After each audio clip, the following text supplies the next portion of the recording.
Today, I'm going to go over the top 5 things for you to do while you're sitting around waiting for your Warmoth parts to arrive. So let's get into it.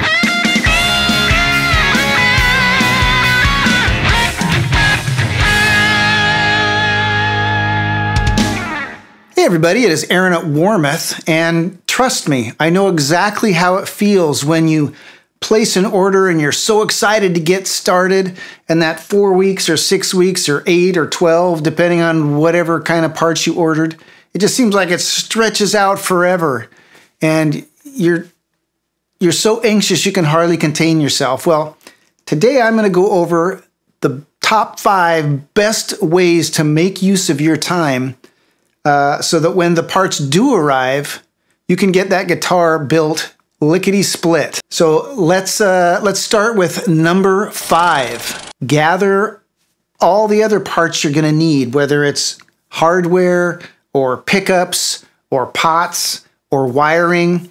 Sometimes you order everything you need from Warmoth, and so you're just waiting for it all to arrive at once.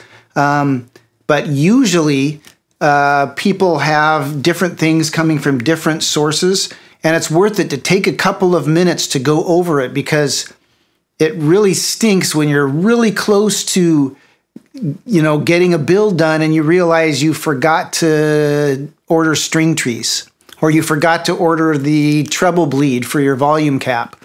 So, or your volume pot, sorry. So yeah, just take some time, get all your parts ordered, and make sure everything is assembled so that when the Warmoth stuff arrives, you're ready to go. Number 4.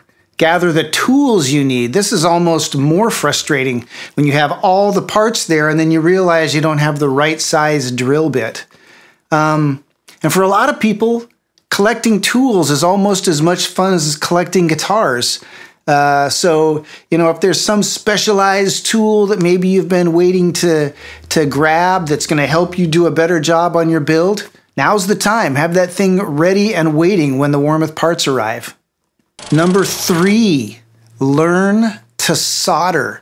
Soldering is an invaluable skill when it comes to guitar customizing, and it's really not that hard. There are a million resources on the internet, YouTube videos all over the place that will teach you how to solder. I'm going to do one eventually and get it on the Warmoth site. Learning how to solder not only will come in handy as you're building this guitar, but when you want to try out different pickups or different volume pots or different, whatever. Just take some time and learn how to solder. You'll have it mastered in no time, I promise. Number 2, practice drilling pilot holes and clearance holes. There is a great article on the Warmoth blog, I'll link to it in the description, that talks about how to drill the correct size pilot holes and clearance holes and what the difference between those two things is. Probably the number 1 activity that you're going to do as you assemble a guitar is drill holes. And nothing can ruin your day faster than drilling the wrong size pilot hole and either cracking your headstock or driving a screw for a tuner in, and then the head of the screw pops off and you're left with a screw shaft in your headstock with no way to get it out. Those will ruin your day. So if you don't already know how to do this, or if you're not already comfortable doing it, grab some wood and some screws and a drill and maybe a digital caliper, and practice drilling those holes. Make sure you can get them right, and make sure you read that article on the Warmoth blog so you know exactly what you're supposed to be doing. And the number 1 best way to make use of your time while you're waiting for your Warmoth parts to arrive? Become a member of Unofficial Warmoth. That place is an invaluable resource when it comes to customizing guitars with Warmoth parts and even all kinds of other parts. The knowledge pool there is wide and deep, and the members there are eager to help. So, visit the site, unofficialwarmoth.com, peruse it, sign up, get tips, become a part of the community. And if you have questions, they'll get answered. If you have knowledge that you can contribute, it will come in valuable to other people. So yeah, number one tip, become a member of Unofficial Warmoth.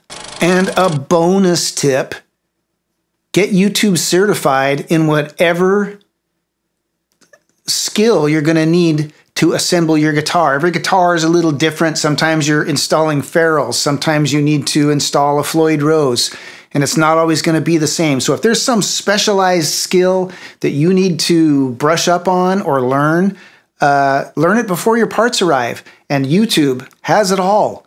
You can find any information you need with a video, a how-to video on YouTube. So do that before your parts arrive.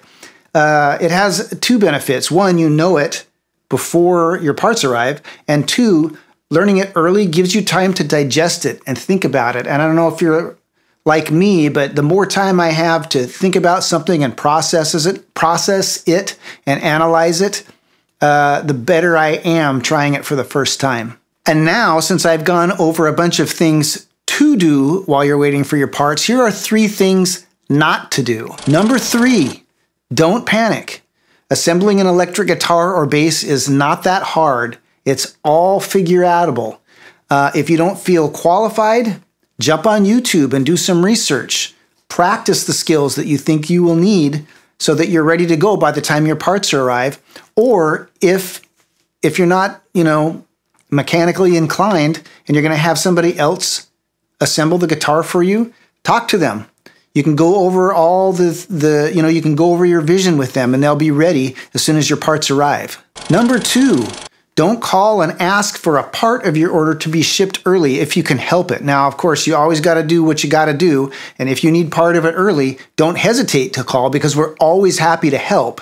But if you can help it and you know that part of your order is going to be done sooner than other parts, like maybe you're ordering something out of the showcase that you want soon and something custom that you know is going to take 4, 6, 8 weeks, put them on separate orders, and that way each one will ship when it's done.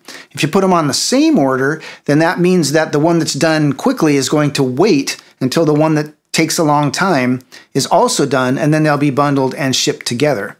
And like I said, if it can't be helped, don't hesitate to give us a call. But anytime that somebody has to go find your stuff, it has the potential to hold up the process a little bit. So anytime you can, either put them on separate orders or just know that they're all going to ship together when everything is done. And the number one thing not to do while you're waiting for your parts to arrive is second guess your choices. Second guessing all your choices will drive you mad. You'll go into this weird option analysis paralysis. Do I want, a 13-inch radius or a 12.5-inch radius? So yeah, don't drive yourself mad. You made your choices for a good reason. So just visualize success. The build is going to turn out great. Now, obviously, if you're absolutely certain that something needs to be changed, give us a call. We're always happy to help and we'll make it work for you. But you should know that anytime that an order is edited, it's going to slow down the order at least a little bit, if not, substantially, depending on what has to be done. So the quickest path between ordering and getting your parts is to let the process go uninterrupted.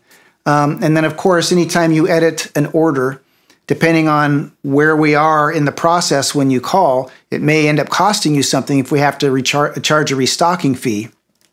Like, for example, if you order a fancy lamb top and by the time you call, it's already been glued on to a body blank and some pickup routes have been done, in that case, in a case like that, we have to charge a restocking fee. So there's always that possibility too. But the quickest path is always to be certain of what you want in the beginning and just let the order go through and don't second guess yourself. But really the biggest benefit of not second guessing yourself is that you won't be insane on the day that your parts arrive. And those are my top 5 things to do and 3 things not to do, plus a bonus thing to do while you're waiting for your Warmoth parts to arrive. If you have any questions about all of Warmoth's options, about how long an order will take to arrive, or anything else related to Warmoth, make sure and visit our website or give our customer service reps a call. And until next time, keep on picking.